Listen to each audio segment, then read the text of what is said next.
Welcome to McPlum, simple solutions served daily.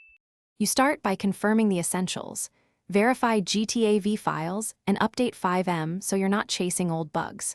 Once done, run Fivem as administrator and turn off overlays like Discord and NVIDIA because they frequently inject and crash the client. Next, clear Fivem's cache folder. Removing the browser and game caches forces fresh data and eliminates corrupt files. These steps remove the low-hanging causes quickly, so you can progress to deeper fixes with a clean baseline. You now tackle the middle layer, drivers and runtimes. Update your GPU drivers or use these to remove remnants if you recently changed cards because driver mismatch causes memory faults. Repair or reinstall Visual C++ redistributables.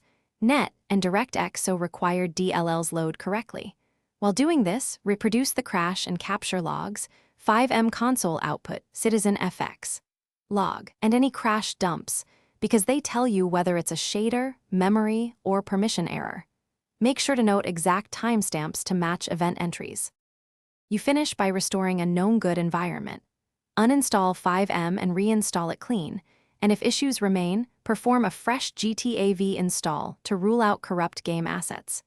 Try compatibility mode or disable full-screen optimizations and test 16:9 windowed mode to avoid driver full-screen bugs.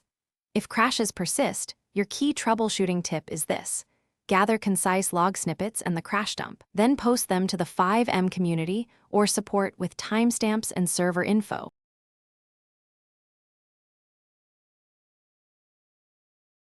Thanks for watching, stay juicy, and subscribe.